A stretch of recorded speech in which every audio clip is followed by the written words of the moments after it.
제안이 있어서 제가 이 사안에 대해서 발표를 하게 됐습니다. 우선적으로 제가 무슨 형사법 학자거나 이쪽 분야의 전문가는 아닙니다.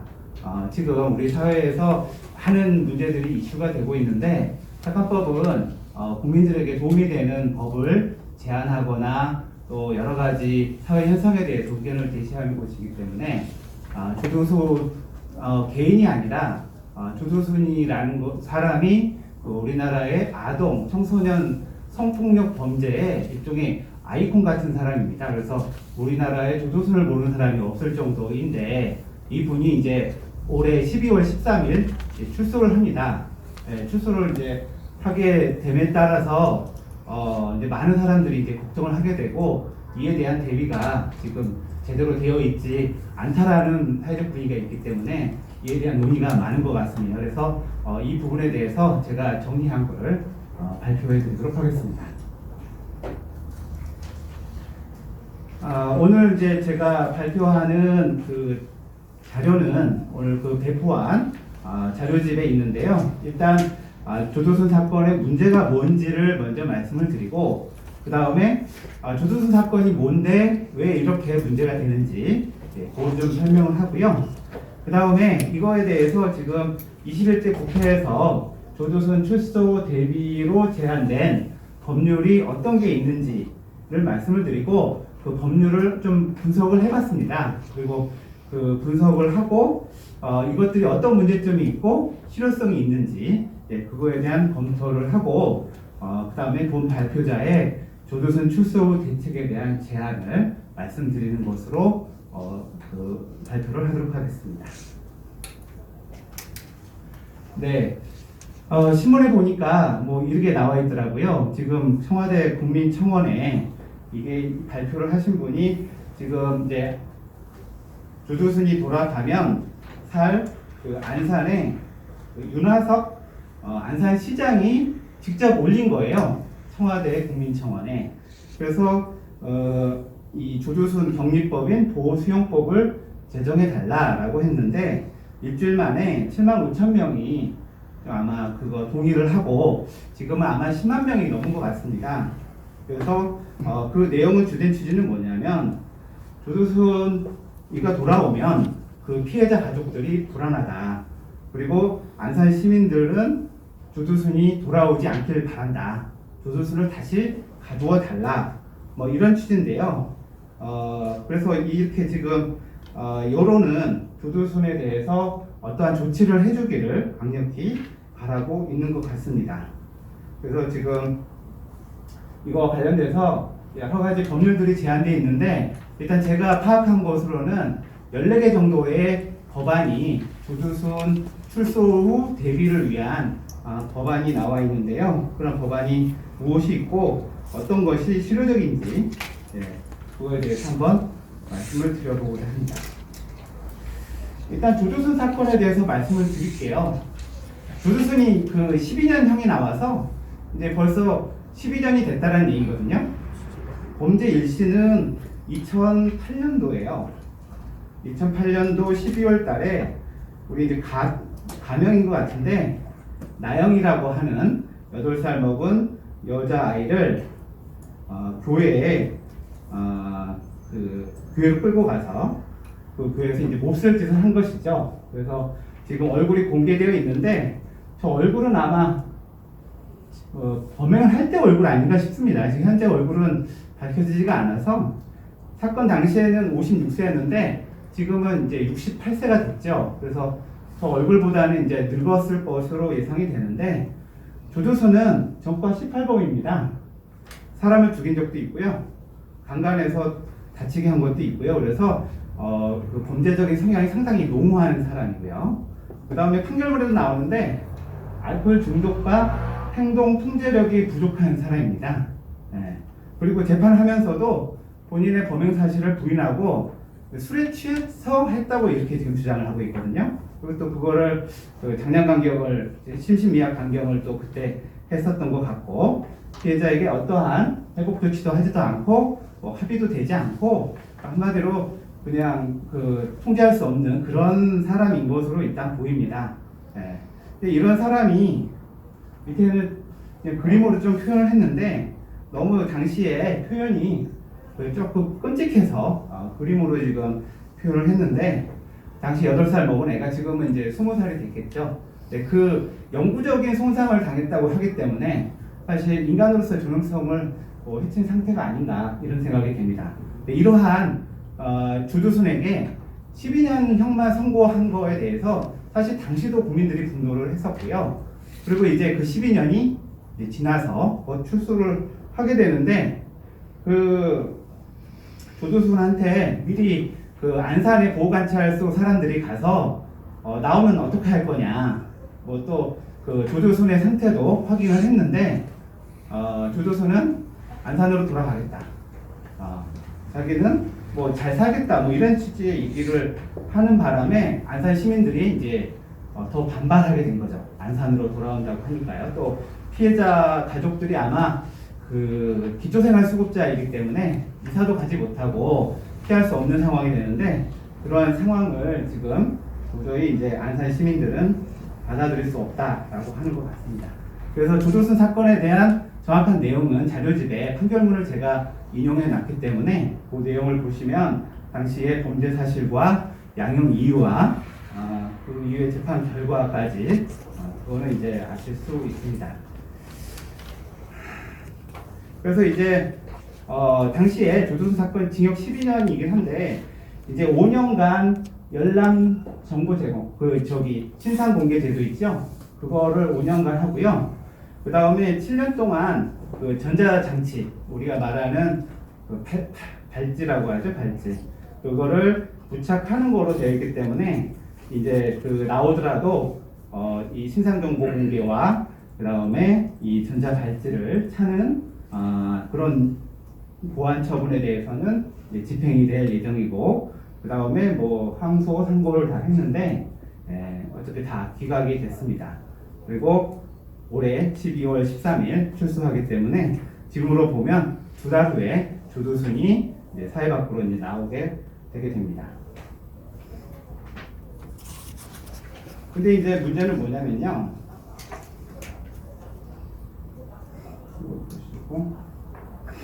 지금 그러면 조두순에 대해서 어떻게 이제 대책을 세울 것이냐라고 하니까 법무부에서는 어차피 신상 정보 공개가 되고 그 다음에 전자 발찌도 이제 착용을 하게 되는데 그 외에 전담 보호 관찰관을 지정하고 그 다음에 자기가 하는 그 행동을 매일 보고하고 불시에 출장 나가서 살피고 이렇게 해서 일반적인 그 보호 관찰 일반 사항에 대해서 진행을 하는 것 같고요.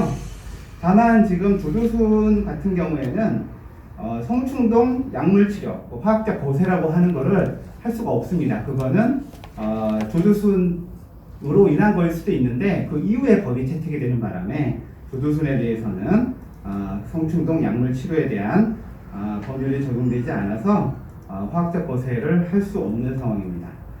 그래서 그 조두순이 이제 형을 살고 있는 동안에 계속 국회에서는 이런 조두순 같은 사람, 특히 아동 청소년 성폭력범에 대해서 계속 사회에 나와서 살게 되면 많은 사람들이 이제 불안해 하잖아요. 그래서 2011년, 2014년, 2019년, 그러니까 계속 그 국회에서 논의가 된 거예요. 주로 얘기하면 이제 보호수용법에 대해서 이제 논의를 많이 했는데 이거에 대해서 계속 이제 유연적인 문제와 또 이것이 사회적으로 합의가 되지 않은 문제들이 있다 보니까 또 조두순이가 나올 시간은 아직 많이 남아서 그럴 수도 있긴 한데 이렇게 여러 번의 그 보호수용법 입법 시도가 이루어졌지만 국회에서 통과되지 못하고 지금까지 이르게 되었습니다. 그런데 이제 곧 이제 나오게 되고 또 제가 주변에 많은 사람들하고 얘기를 해봐도 특히나 여성들은 많이 불안해해요. 조두순이 안산에만 있겠습니까? 어디든지 다닐 수가 있는데 전자 발찌를 차고 있기도 하고 여러 가지가 있긴 하지만 갑작스럽게 사건이 일어나는 거는 막을 수가 없잖아요. 그래서 본질적으로 조두순이 범행을 못하게 하는 방법은 가둬두는 것밖에 없는데 뭔가 많이 하더라도 그래서 이런 국민들의 불안감이 계속 높아지고 있는 것 같습니다. 그래서 이제 입법들이 나온 것이 이런 14가지 법안이 지금 나와 있어요. 요게 21대 들어와서 나온 법안이 이제 14개가 되는데, 그래서 이제 이 법안을 좀 분석을 해봤습니다. 이 법안을 분류를 해보면 5가지로 항목으로 나눌 수 있겠더라고요. 일단은 지금 보호수용법안이 2개가 나와 있고요. 그 다음에 거주 체류 장소 제한하는 안이 나와 있고, 그 다음에 정보 공개나 정보 고지에 관련된 부분도 나와 있고, 취업 제한하는 것도 나와 있고, 또 재범을 했을 경우에는 가중처벌하는 그런 안이 나와 있습니다. 그래서 14개의 법안을 5가지 카테고리로 이제 구분을 할 수가 있었습니다. 그래서 지금 이 자료집에 보면 그 이제 저희가 국회에서 그 이제 제안된 법안들에서 저희가 이제 인용을 했고요. 그래서 가장 중요한 게 이제 보호수용 법안이기 때문에 이 보호수용 법안에 어떤 게 제안되어 있는지 좀 말씀을 드리겠습니다. 지금 김병욱 의원안이 이제 왼쪽에 지금 나와 있고요. 그 다음에 양금희 의원안이 이제 오른쪽에 이제 나와 있습니다. 이 자료집에는 양금희 의원안을 이제 제가 수록했는데, 양금희 의원안을 수록한 이유가 일단은 그 같이 발의한 국회의원이 91명이에요. 그래서 제가 보기에는 통과될 가능성이 높은 법이 양금희 안이 아닌가라는 생각에 양금희 안을 이 발표집에 이제 뒤에 이제 첨부를 해놨으니까 그걸로 보시면 될 것 같습니다. 보호수용이라는 게 이제 뭐 사실은 이중처벌의 문제가 가장 큰 거죠. 벌써 처벌받고 다 나왔는데 또 가둔다는 거기 때문에 이 문제를 어떻게 할 것이냐, 도입을 할 것이냐 말 것이냐, 도입을 한다면 어떤 범위까지 할 것이냐, 그리고 어떻게 법을 설계할 것이냐, 이게 되게 중요한 것 같더라고요. 왜냐하면 상당히 인권침해적인 법이기 때문에, 그리고 이게 확대가 됐을 경우에는 또 피해를 보는 사람들이 생길 수 있기 때문에 아무래도 법안의 도입에 있어서는 신중할 수밖에 없다라고 생각을 합니다. 지금 김병욱 의원 안과 양금희 의원 안이 이제 차이가 나는 건 뭐냐면, 김병욱 안보다는 양금희 안이 그 특정 범죄의 그 대상 범죄, 그러니까 보호 수용을 청구할 수 있는 사람의 범위가 더 제약돼 있어요. 양금희 안이. 그러니까 지금 그 김병욱 의원 안은 살인범죄나 성폭력범죄 중에 재범의 위험성이 인정된다 이렇게만 되어 있어서 사실은 이게 너무 포괄적인 거죠. 그래서 이거는 너무 위험한 법률이 될 것 같기도 하고, 근데 이제 양금희 의원 안 같은 경우에는 뭐 살인범죄를 2번 했거나 뭐 성폭력범죄를 3번 했거나, 그 다음에 13세 미만인 아동을 성폭행을 해서 중상해를 입히거나 이렇게 좀 제한을 해서 뭐 이런 사람들은 좀 사회에서 좀 격리가 되어야 되는 거 아니냐 이렇게 지금 하고 있고, 또 추가적으로 양금희 의원 안에서는 이렇게 특정 위험 범죄를 저지른 사람이 출소를 하고 보호관찰 기간 중에 준수사항을 위반하는 경우에도 보호 수용을 청구할 수 있도록 하는 것이 이 김병욱 의원 안과 차이가 있더라고요. 그래서 그거에 대해서 또 뒤에서 또 설명을 드리겠습니다. 그 다음에 이제 거주나 체류 장소 제한안이 지금 5가지가 나와 있는데요. 일단 고용인 의원 안 같은 경우에는 뭐 특정 시간대에 외출을 제한하고, 그 다음에 주거지역 200m를 이제 벗어나지 못하게 하고, 피해자가 아동 청소년일 때는 500m까지 접근하지 못하도록 하고, 뭐 술이라든가 위험한 뭐 그런 약품들을 사용하지 못하도록 하고, 그 다음에 이러한 사항들을 위반했을 경우에는 또 가중해서 처벌하는 게 고용인 의원안에서 나와 있고요. 그 다음에 다른 의원들의 안은 뭐 피해자와 거리를 얼마나 둘 것이냐. 강훈식 의원안은 2km, 그 다음에 정춘식 의원안은 1km 해서 그렇게 이제 피해자 가까이 가지 말도록 하는 그런 식의 이제 제안을 하고 있는 것이 이 거주 체류 장소 제한안이었습니다. 그 다음에 이제 정보 공개, 정보 고지안이 있는데요. 이것은 5개 법률이 되어 있는데, 이거는 지금도 이제 시행되고 있지만 그 대상의 범위, 고지의 범위, 고지의 내용을 더 확대하는 겁니다. 그래서 뭐 보시면 알겠지만은 여성이 있는 집에도 다 고지하자, 자동차도 고지하자, 그 다음에 그 집까지 공개하자. 그 다음에 문자, 그러니까 요새는 그 여성가족부가 이제 편지로 각 집에 보내는데 문자 메시지로 보내주자 주변 사람들에게 뭐 이런 안들이 지금 이제 대안으로 지금 나와 있고요.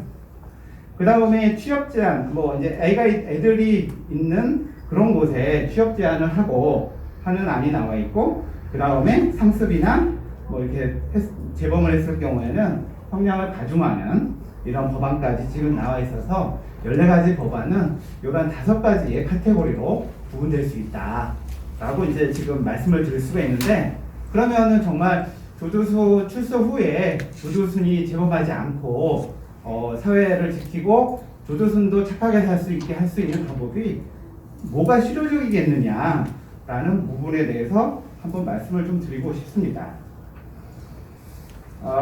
저희 나라가 이제 기본적으로 이제 형벌 어떤 이제 범죄를 저질렀을 때 책임주의를 채택하고 있잖아요. 그러니까 자기가 잘못한 만큼 이제 책임을 지는 것이 이제 당연한 거죠. 근데 이 보완처분이라는 것은 그 사람의 재범의 위험성을 따져서 어떤 또 제한을 또 가는 것이기 때문에 사실은 이중처벌의 문제가 될 수 있는 거가 될 수가 있습니다.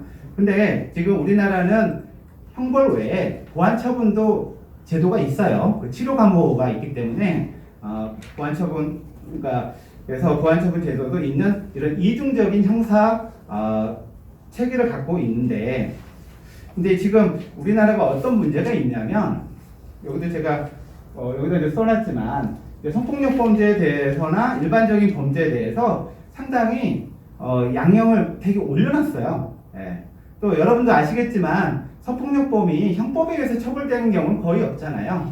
성폭력 특례법이나 아동 청소년 성보호법으로 가지 이게 형법으로 안 가고 다 특별법에 의해서 가중처벌되고 있는 그런 상황입니다. 그래서 사실은 형량이 낮다라고 볼 수는 없어요. 예.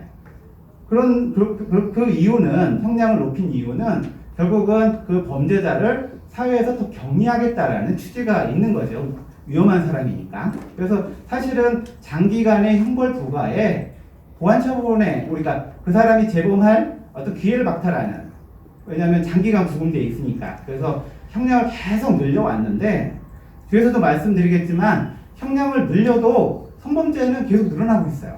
그러니까 그걸 늘려서 성범죄가 줄어들고 그 사람들이 사회에서 격리되고 해서 성범죄가 줄어드는 것이 맞는데, 성범죄가 오히려 늘어나고 있기 때문에 과연 이게 이 성폭력범에 대해서 제대로 대처하고 있는 건지를 한번 고민해 봐야 되는 거죠. 그래서 이제 보완처분을 또 줄인, 사실은 제목은 조두순이지만 사실은 보수용법에 대한 얘기를 하는 시간이거든요. 그 외에도 이 지금 우리 형사체계에서 보완처분으로 성폭력 범죄에 대해서 치료 감호나 신상정보 고지 공개, 그다음에 위치 추적 전자 감시 제도, 그다음에 보호 관찰 제도도 있고 성충동 약물 치료도 있고, 그 외에 뭐 수강 명령 뭐 여러 가지들이 있는데, 이것들이 다 무슨 대체적으로 하는 게 아니라 어떤 경우에는 이게 다 처벌할 수도 있어요. 그러니까 보완처벌 이걸 다 넣어가지고 이렇게 감시 감독을 할 수 있는 그런 체계입니다. 그래서 지금 성폭력법에 대해서는 이런 형벌과 보완처분이 같이 지금 적용이 되고 있는 상태인 거죠. 자, 다시 뭐 말씀을 드리자면, 그동안 여기 계신 분들이 이제 법조에 계시기 때문에 잘 아시겠지만 성폭력범에 대해서 형량이 계속 강화됐어요. 예, 그거는 그다음 법 적용이 높아지고 그에 따라서 양형도 높아진 거는 여러분들이 다 이해하고 계실 텐데, 근데 그렇게 이제 걸리면은 정말 장기간의 형을 산다고 해도 발생 건수가 계속 늘어나요. 그 다음에 발생비라는 거는 인구 10만 명당 발생 건수인데 이것도 계속 지속적으로 늘어나고 있어요. 그래서 사실은 제가 이렇게 급격하게 늘어나는 게 맞나라고 생각했는데, 이 통계에서 우리가 조금 착시가 있는 건 뭐냐면, 우리가 일반적으로 생각하는 성폭력 범죄, 강간이나 강제추행 외에도 디지털 성범죄, 그 다음에 몰카 범죄, 뭐 이런 것들도 성범죄로 확대하다 보니까 통계 수치상으로는 상당히 많이 늘어난 걸로 돼 있어요. 2005년하고 2018년을 보세요. 거의 3배가 늘어났잖아요. 근데 우리나라 뭐 범죄가 뭐 간간히 3배 이상 늘어나 그건 아닌 것 같고요. 이 성폭력 범죄에 대한 범위가 넓어지다 보니 이렇게 범죄 수가 늘어난 것처럼 보이는데 어쨌든 간에 범죄는 계속 늘어나고 있는 것 같아요. 그리고 성폭력 범죄의 특징 중에 하나가 이 책에도 나오지만 재범률이 상당히 높아요. 네. 재범률이 상당히 높아서 2013년도 걸 보니까 초범이 39%, 재범이 60%. 재범이 많아요. 그러니까 이 성폭력 범죄라는 거는 일종의 성향 범죄라고 할 수 있는 거죠. 자기의 그때의 그런 충동을 참지 못하고 이게 범행을 하는 것이기 때문에 다른 범죄랑 또 많이 좀 다른 것 같습니다. 심지어 재범 중 9범 이상이 19%라고 하니까 상당히 재범이 높고, 또 하나 성폭력 범죄의 또 특징이 뭐냐면 암수 범죄가 많다는 거예요. 그러니까 성범죄라고 있는 것이 전체 사건이 아니라 드러난 것 뿐이거든요. 그러니까 우리가 일상적으로 일어나는 성추행, 그 다음에 또 어떤 경계가 있는, 뭐 강간이 될 수도 있지 아닐 수도 있지만 그런 경계에 있는 거, 그 다음에 여자들이 수치심이 있어서 밝히지 못하는 이런 범죄까지 하게 되면 사실 통계보다 더 많은 성폭력 범죄가 발생한다고 볼 수밖에 없을 것 같습니다. 그래서 저 그래프처럼 계속 성범죄가 지금 계속 늘어나고 있는데 법정형이 높아짐에도 불구하고 성범죄는 더 늘어나요. 그러면 이게 답인가요? 성폭력 범죄에 대한 법정형을 높이고 양형을 높이는 것이 과연 성범죄를 줄이는데 답이 되느냐에 대해서는 좀 의문이 발생할 수 있다라는 말씀을 드립니다. 그래서 결국은 이제 보안 처분의 역할이 성폭력 범죄에서는 그래서 중요한 것 같아요.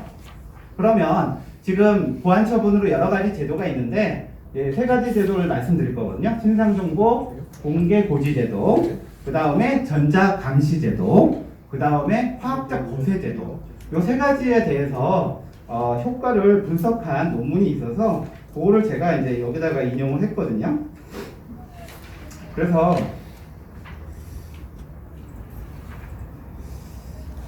신상정보 공개 고지 제도를 보게 되면 이게 이제 공개도 있고 고지도 있거든요.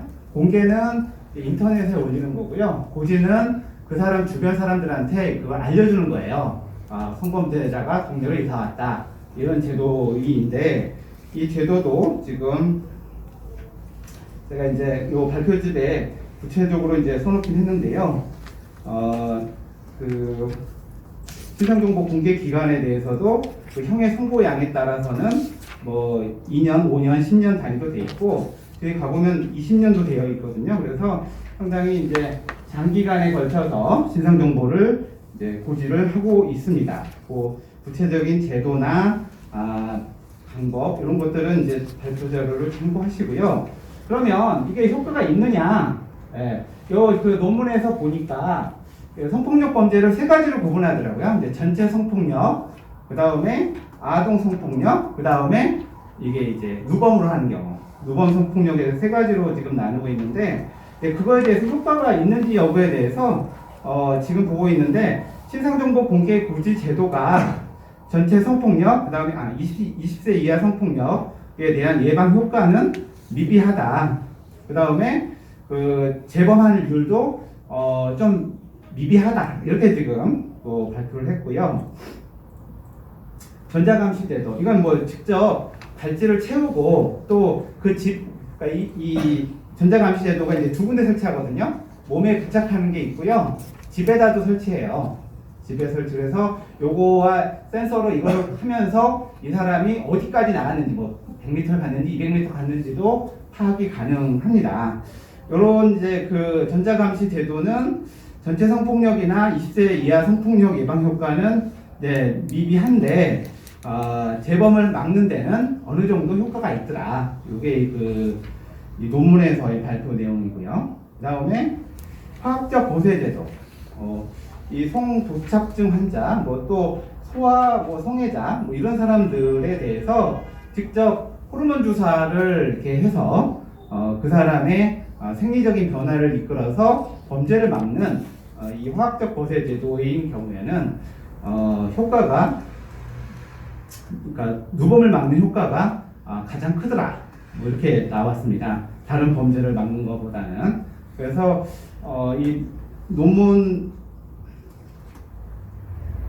전체적인 이 논문의 결과를 보니까 앞에서 말씀드린 신상정보 공개 그다지 효력이 있지 않다는 거예요. 뭐 동네에 알려주고 인터넷에 올린다고 해서 이 성범죄자들이 그게 두려워서 수치심이 생겨서 동네에 창피할까봐 이렇게 범죄를 적게 한다. 뭐 이거에 대해서는 좀 유의미하지 않고요. 오히려 직접적으로 그 몸에 부착을 한다든가 호르몬 주사를 준다든가 이렇게 직접적인 통제 방식이 오히려 성범죄를 막는데 더 효과가 있더라. 이러한 그 논문 결과가 있었습니다. 그래서 성범죄자가 직접 통제받고 있다라는 인식이 있어야 재범을 할 확률이 낮아진다. 이렇게 지금 보고 있습니다. 그래서 이러한 이제 그 논문의 결과, 그 보안 처분 중에 여러 수단들의 이러한 효과를 볼 때, 그러면 지금 나와 있는 법률을 어떻게 해야 될 것인가? 14개의 지금 법안이 나와 있는데, 그러면은 어떤 것이 가장 조두순 출소 후에 이러한 성폭력 범죄자의 재범을 막고 그 사람의 재생활을 위해서 어떤 것이 효과가 있을까라는 측면에서 볼 때는 제가 볼 때는 저 발표문에도 있긴 하지만 이렇게 그 직접적인 통제를 하는 것이 더 효과가 있다. 그래서 아까 그 법률안 중에 특정 시간대 외출 제한, 주거 지역에서 200m를 벗어나지 않도록 하는 거는 효과가 있을 것으로 판단이 되고요. 그 외에 뭐 피해자와 1km, 2km 떨어져서 접근하지 말라라고 하는 부분도 또 어느 정도 의미가 있을 것 같습니다. 그러나 그 외에 뭐 정보 공개 범위를 확대한다든가 취업 금지 시키는 어차피 취업은 안 될 겁니다. 그 다음에 형벌을 이렇게 가중하는 그런 내용도 제가 보기에는 크게 의미가 없는 것 같아요. 이미 충분히 그 형량이 높기 때문에 뭐 이 형을 또 가중한다고 해서 이렇게 나온 사람 조두순이 그게 겁나서 성범죄를 안 한다. 그거는 아닐 것 같아요. 그래서 여러 가지 법률 중에서도 적극적인 통제를 가하는 그런 내용의 법안이 오히려 그 효과가 있을 거다. 네. 이렇게 지금 보고요. 그 법률안에 대해서요. 그 다음에 이제 보호수용제도를 이제 말씀을 드려야 되는데요. 예전에 이제 1980년도에 사회보호법이 있어서 우리나라에 보호감호제도가 있었다가 이제 10년 만에 폐지가 돼요. 필요적 보호감호는 위헌이라고 해서 이제 폐지가 됐고요. 임의적 보호감호는 그거는 위헌은 나오지 않았습니다. 위헌은 나오지 않았고, 뭐 필요적 보호감호는 뭐 재판을 받을 거니까 그냥 재범을 하게 되면 그냥 재범의 위험성을 따지지 않고 이게 그 보호감호가 됐기 때문에 그 부분에 대해서 이제 위헌이 돼서 폐지가 됐고요. 그래서 보호수용이라는 제도가 상당히 이제 위험한 제도인 거는 저도 알겠어요. 근데 제가 처음에는 보호수용을 쉽게 받아들이면 안 된다라고 생각을 했다가 제가 이 그 발표문을 준비하기 위해서 좀 공부 좀 하고 논문들을 읽다 보니까 어느 정도는 우리 사회에 정말 위험한 사람들을 조금은 사회와 격리를 시키는 것이 우리 사회에 필요한 것이 아닌가라는 생각을 했습니다.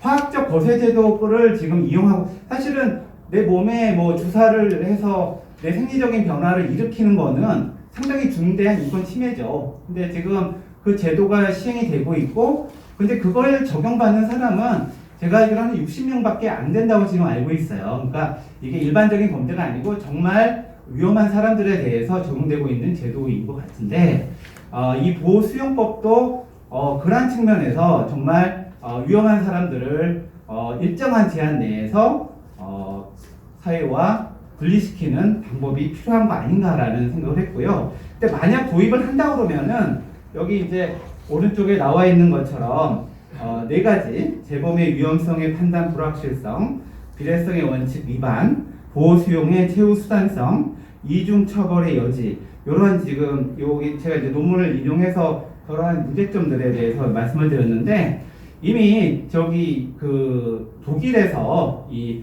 보호감호 제도를 도입을 할 때 이미 그 헌법재판소에서 위헌이 나오고 거기는 보호감호라고 표현을 하는데 보호감호에 대한 뭐를 유지하기 위해서는 어떠한 헌법 원칙에 따라서 해야 되는지 제시가 되어 있더라고요. 그래서 상당히 그 부분을 우리가 잘 인용을 할 필요가 있지 않을까라는 그런 생각을 했습니다. 예. 그래서 재범의 위험성이라는 것이 사실은 뭐 판결 선고할 때 한 10년, 20년 후를 예측하기라는 건 무척 어렵겠지요. 예. 그 다음에 비례성 원칙이라는 것은 여기 양금이 의원 안에도 나오는데 이게 이제 인권 침해되는 것과 그 다음에 이를 통해서 사회적인 안전을 얻는 이거 사이에 어떤 이익의 균형이 있어야 되는 거고요. 보호 수용은 다른 것도 다 안 될 때 가장 최후에 사용하는 그런 수단이어야 되는 것이다. 이런 내용들을 지금 보호 수용법을 위반을 했을 때는 이러한 것들을 감안을 해서 해야 된다라고 이제 말씀을 드리고요. 그래서 그 양금이 의원안이 일단은 지금 나오는 여러 가지 법 중에서는 조조순 출소 후에 가장 실효적인 법이 되지 않을까라는 생각이 드는데 지금 보호수용법을 그 양금이 안은 이게 통과된 이후에 3개월 후에 그러니까 시행이 되도록 돼 있고 김병욱 의원 안은 1년으로 돼 있어요. 근데 사실 통과되고 3개월 안에 시행되기가 어렵습니다. 왜냐면은 보호수용 시설도 새로 만들어야 되고 그 다음에 그런 사람들을 어떻게 할지에 대한 계획도 짜야 되고 인원도 충당해야 되고 예산도 만들어야 되고 해서 도저히 3개월 가지고 안 되겠더라고요. 근데 지금 조조수는 2달 후면 나옵니다. 그러니까 지금 보호수용법이라는 법을 쉽게 만들어서는 안 된다고 생각하거든요. 제도의 필요성은 느끼지만 쉽게 만들 수 있어서는 안 되고 위헌적인 요소를 제거하고 그 여러 가지 원래 그 보호수용이라는 제도가 무조건 되게 격리시킨다는 그런 의미보다는 그 사람이 더 범죄를 저지르지 않고 재사회화가 되어 그 범죄를 다시 일으키지 않도록 하는 게 주된 목적이기 때문에 그러한 프로그램을 만들기 위해서는 사실은 이제 시간들이 필요한 거예요. 그 다음에 예산이 필요하고요. 그래서 당장 이 법은 지금 만들어도 시행을 하기가 어려울 겁니다. 안 그러면 조조순 나오면 바로 감옥에 또 넣어야 되는 건데 이거는 사실 위헌이죠. 그렇게 만들어서는 안 되는 것이기 때문에 양금이 의원의 그 보호수용 법안은 의미가 있지만 당장 시행되기는 좀 어렵다. 다만 그 법률 안에서 의미가 있는 건 뭐냐면 자 조조순이가 나와서 보호수용이 바로 될 수가 없어요. 그거는 이중처벌이 됩니다. 위헌인데 양금이 의원 안에서는 뭐가 있냐면 보호관찰 지금 나오면은 조조순 보호관찰 기간 중이거든요. 보호관찰 기간 중에 여러 가지 주수사항이 있는데 이 주수사항을 위반할 경우에는 이전의 범죄라 하더라도 보호수용 청구를 할 수 있다라는 게 돼 있어요. 그래서 그게 또 그러면 이중처벌의 금지, 법률 불소급의 원칙, 그다음에 비례성의 원칙 이런 걸 따져봤을 때 저는 사회 안전과 그 사람의 그 구금되는 인신의 자유가 침해되는 그런 부분이 과연 비교 행정을 했을 때 위헌일까라는 부분에 대해서는 오히려 사회의 방위를 위해서 더 필요한 거 아닌가. 저렇게 사람도 죽이고 강간도 하고 한 18범이나 되는 사람이 이렇게 돌아다니는 거는 어떻게 보면 조조순도 갇혀져 있는 게 또 갇혀져서 보호받는 게 오히려 더 범행을 안 하게 되는 자기가 이게 성형범죄이기 때문에 주체를 못하면 뭐 또 범행이 일어날 수 있거든요. 그렇기 때문에 여러 가지 고려했을 때 이 양금이 안에 그 보호관찰 중에 준수사항 위반으로 보호 수용 청구가 될 수 있는 제도는 제가 보기에는 위헌까지는 아닐 것 같다라는 생각이 들었어요. 그래서 제가 이제 시간이 많지 않으니까 결론적으로 이제 말씀을 드리자면 일단 조조순 사건에 대해서 사회에서 너무 시끄러운 것 같아요. 그러니까 조조순이 완전히 사람이 아니고 괴물처럼 표현을 하고 있는 것 같아서 이 조조순 출소를 갖다가 너무 과대하게 걱정을 하고 있는 거 아닌가. 그래서 조조순 같은 사람이 위험하다고 생각합니다. 근데 그 사람을 잡아 넣든지 어떻게 하든지 간에 그거는 입법을 통해서 해결이 되어야 돼요. 그래서 지금 여러 가지 14개의 법률이 나왔는데 그 14개의 법률 중에 그래도 직접적인 통제를 할 수 있는 그런 법안은 빨리 통과해도 될 것 같습니다. 그래서 그 부분은 빨리 통과되기를 바라고요.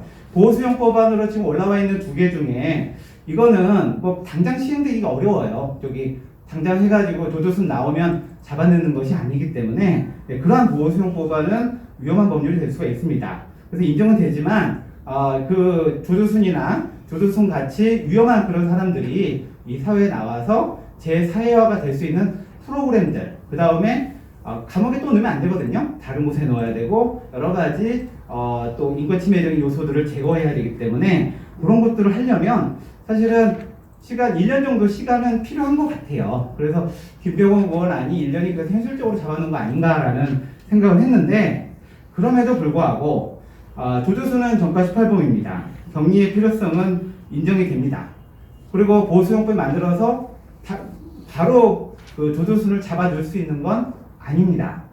그렇지만 그런 법안이 통과가 되고 뭐 6개월 후에 시행되든 1년 후에 시행되든 조두순 입장에서는 본인이 보호관찰 중에 주소사항을 위반했을 경우에는 다시 구금될 수 있다, 사유와 격리될 수 있다라는 어떤 예방적 효과, 뭐 이런 것은 저는 가능하다고 생각합니다. 그리고 보호관찰 중에 그런 주소사항을 어긴다면 다시 재범을 할 가능성은 높다라고 보이기 때문에 보호소용법이 좀 신중한 검토를 통해서 제정이 될 필요가 있다라는 생각이 들고요. 그래서 마지막으로 이제 결론을 해서 정리를 하자면 성폭력 범죄는 재범률이 높습니다.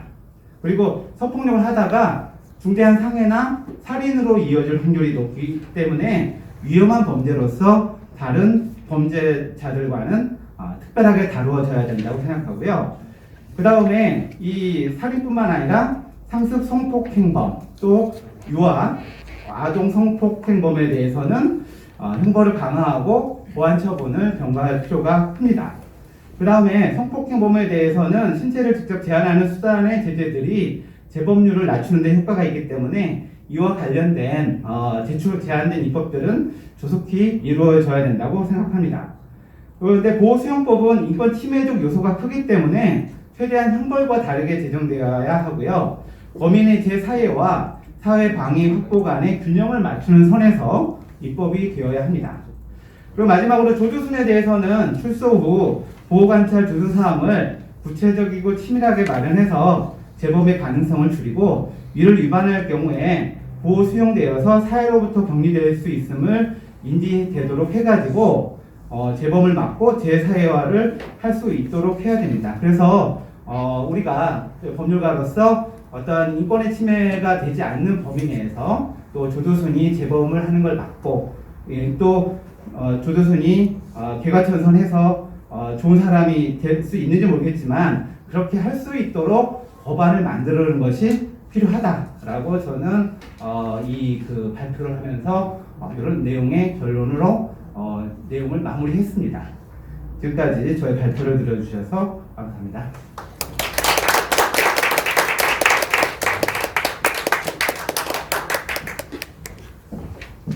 토론자들도 앞으로 좀 나가시면 되겠죠.